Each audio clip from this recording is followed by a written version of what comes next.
And I think there's something quite interesting about the baptism of Jesus. That's what we're going to be looking at. Because if you stop for a moment and think about it, it's beautiful, it's lovely, it's got wonderful imagery, and yet from the point of view of usefulness, it looks like it achieves nothing. All right? It looks like it achieves almost nothing. Because in that passage, no one is healed. In that passage that Michael just read, no injustice is corrected. No one even preaches a sermon. No institution is even founded. So there's no measurable outcome. I think I've got that on screen. There's no measurable outcome. There's no follow-up strategy. No sense that anyone went home saying, oh, that was good. That was wonderfully effective. All right? Jesus goes into the water. Jesus comes out again. A voice is heard. A dove descends. And then life just carries on. Life just carries on. Have you ever heard that said before? Happy New Year, how is it? Oh, same old, life just carries on. If this baptism was a Church of England project that we needed to get funding for, it never passed the green light. Nothing really happens.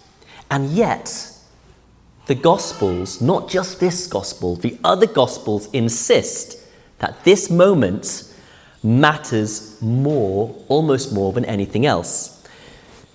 The prophet Isaiah said in our first reading, which Flighters read, they said, "Here is my servant," God says, "who I uphold, my chosen." That's a beautiful word. We're chosen, in whom my soul delights. Now notice that God doesn't say, "Here is my servant who will guarantee results." He doesn't say, "Here is my servant who will finally turn things around," or "Here is my servant who will justify my investment." Instead, God simply delights. That's in the Isaiah one. Then in our gospel reading, Matthew shows us, as I said, Jesus arriving at the Jordan. And remember, who's baptizing him? It's John the Baptist. We've looked at him before. John is all urgency, right? John's like what you call an A-type, where if you do those personality tests, he's probably like all red in that quadrant. Okay? He's all urgency. He's all fire. He's all go. And interestingly, John tries to stop Jesus. Like he doesn't get why Jesus is doing this kind of little thing, because it's not efficient. It's not necessary. I think to John, he's thinking, Jesus, this is not the best use of time. I think John, like many of us, is operating with an understandable assumption, okay? He thinks that God's work should be obviously productive. All right? I'm like that sometimes. I'm like, should we run this thing? Is it productive? Is it bringing in people? Is it growing it's understandable. But yet, in this passage, Jesus himself, remember Jesus, God who comes into the world, Jesus refuses that logic. So he steps into the water anyway. And that, I think, is the first thing the baptism of Christ says to us. It says this, it says, God, and please listen, God does not begin with results. Okay? God begins with presence. Some of us may have arrived at the beginning of this new year a bit anxious or feeling uncertain, or maybe directionless, perhaps even quietly anxious. For some of us, we might not be sure what lies ahead, or we may feel as though everyone else has a plan, a calling, a next step, and maybe you feel like you're just standing still. And the world is not very kind to people who are standing still. Right? We live in a culture that measures worth by visible outcomes, by progress that can be demonstrated. Kai was a teacher for many years. She taught last year actually as well in a private school. And if you're in education, you'll know over the years how all of these measurables have started being introduced. Maybe in your field of work, there seem to be more and more and more metrics, visible outcomes. They want progress that can be demonstrated, goals achieved and targets met. And the interesting thing is that pressure doesn't just stay out there. Because we're surrounded and formed by it, I think it can sometimes seep into our bones. It shapes how we see ourselves. That pressure can shape how we see ourselves, and it even shapes how we imagine God sees us. Can you see that? It can shape how we imagine even God sees us. There's a line by Thomas Merton that I read a number of years back in college that stayed with me, and he wrote this. He said, "The frenzy of our activism neutralizes our work for peace." And he says this, "It destroys our own inner capacity for peace." It destroys our inner capacity for peace. And I think that is a sentence written for our age, even though Thomas Merton wrote it way back. Because the danger is not that we care about growth or change. I mean, those are good things. The danger is that we become frantic. We confuse motion for meaning. We confuse motion for meaning. We begin to believe that if something is not visibly productive, it must somehow be pointless. And Merton is not warning us against action. He's warning against action that has lost its center. Against work that is no longer rooted in presence, against activity that has detached itself from waiting. And the baptism of Jesus stands right there. The baptism of Jesus that we look at today resists this pressure. It resists that frenzy that seeks to drive us to perform, to work, to achieve. Because notice in that passage, Jesus doesn't rush past the Jordan. He doesn't skip that moment because it doesn't look useful, even though John's saying, skip it, just start doing your thing. Jesus doesn't do that. He allows himself to stand still. To stand still long enough to be named, to be claimed, and to be delighted in. Just the next verse, it says, when he does that, a voice comes from heaven and says, "This is my Son, the beloved, with whom I'm well pleased."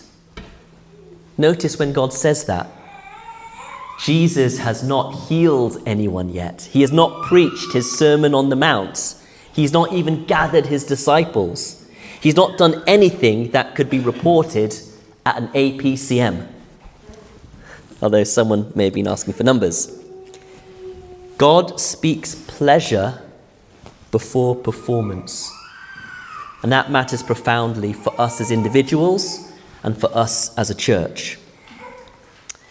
At the beginning of a service, I broke some news to you, exciting news that we're going to be getting a youth worker. We're going to be talking about growth this year. So I'm preparing you, okay?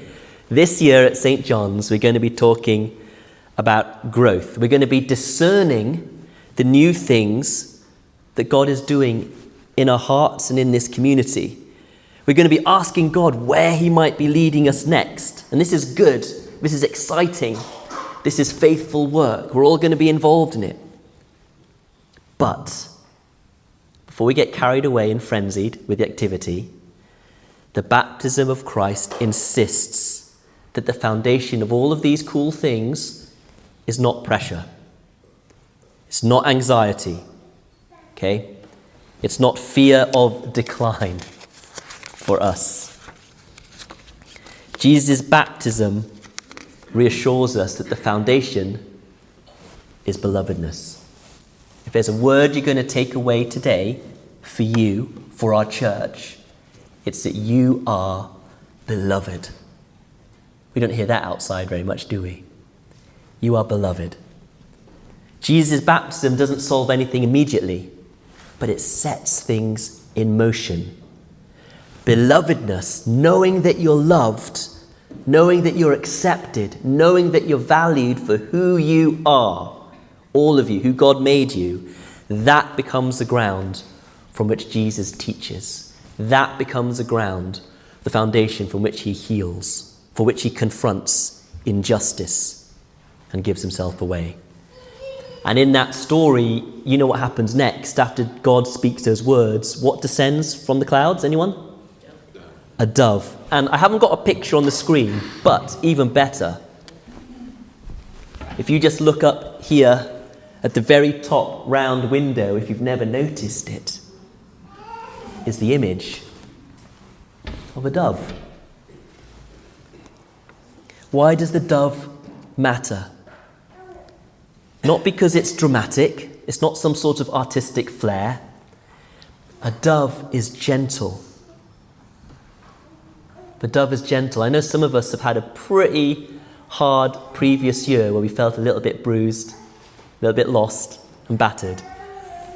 The dove is gentle. The Spirit descends at this point, not as a fire, not as a force, but as presence. The Spirit does not drive Jesus forward like a taskmaster. The Spirit accompanies him. I believe that same Spirit wants to accompany you, accompany me. And that's how I want us to think about how and where God is leading us this year. Yes, we have exciting things to do, but let us never be driven by ambition or frenzy, but let us receive the gentle leading, prompting, and ministry. God still ministers, the ministry of the Holy Spirit in our lives. Again, we're holding a Vision Sunday in the spring, and I just want to emphasize this. It's not some sort of corporate exercise. It's not a strategic announcement, although I'll use some of that language because it's helpful. But it's a moment to name together where we sense God is already at work in us, and where God may gently be asking us to follow him. In closing, the God who delights in the Jordan is the same God who delights in you, in the waters in your soul, not because of what you've achieved, not because of what you've done, not because you've got everything figured out, okay? But because you are beloved. So let us step into this year without needing to control what happens next, trusting that God's presence is the beginning of every true outcome. Okay? Receive that like water into your soul. Now, a little bit different today. I'm going to play you a song. The quality isn't amazing, but I want to play this song. It's about coming to the water's edge. This song is about drawing to the water's edge. And I want you, as you listen to it, I want you to have this idea of water lapping at your feet, perhaps lapping at your ankles. Now, no one's going to push you in, but during the course of the song, when you are ready, slowly wade in as Jesus waded into that water, resisting the pressures of the world, and allow that water to wash off that dust, that frenzy, that pressure, and receive God's rest and peace in this song. And I pray that the words of the song will speak to you. So let's do that together now.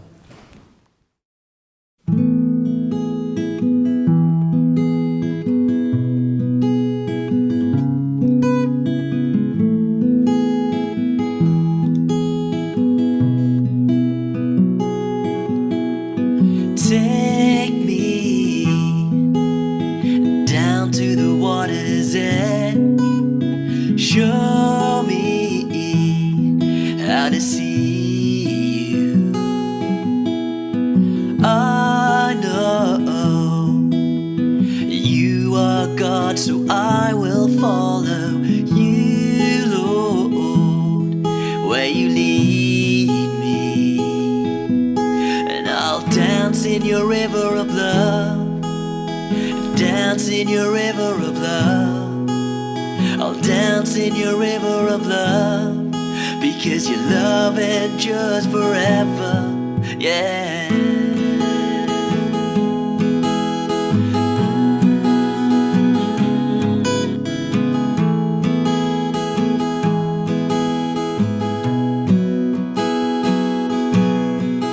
Take me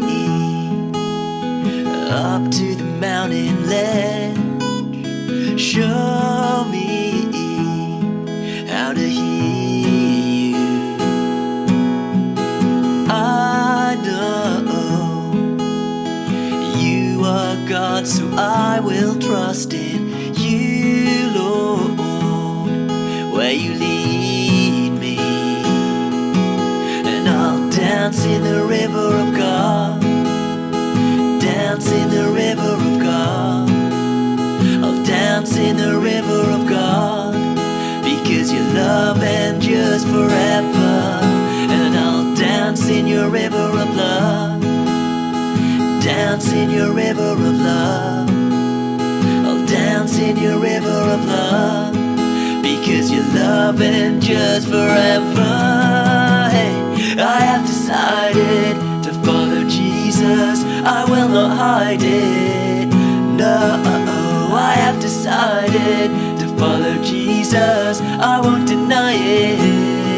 No, I have decided to follow Jesus, I will not hide it. No, I have decided to follow Jesus, I won't deny it. And I'll dance in the river of God, and I'll dance in the river of God. Yeah, yeah. And I'll dance in your river of love. I'll dance in your river of love. Yeah. Ooh, yeah.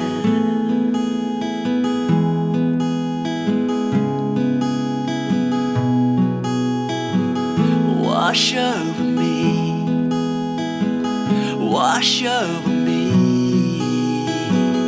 wash over me, wash over me.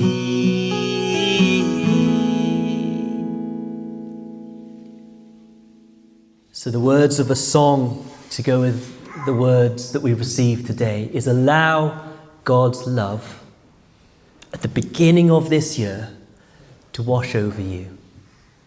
Whatever lies ahead, don't just get into the same rhythm, the same drivenness. But when we come to worship, and that's why I love moments of silence in our service, we allow God to remind us to wash over our hearts, our minds. You may be wondering why my dad and Kai were on that. I actually wrote that after he passed away. And I thought after a busy life, and a hard life at times, particularly towards the end, I had visions of him walking and enjoying rest, enjoying peace. And the beautiful thing of the gospel is that we can enjoy that peace, that shalom, even now in this life. In the Old Testament, that is what God's people were searching for. What they lost in Genesis in the garden, they lost that peace with God. They spend those hundreds of years seeking that peace. And it's when God came through Jesus Christ that he was the Prince of Peace. You can have that peace this new year. And we'll do it together, not on our own.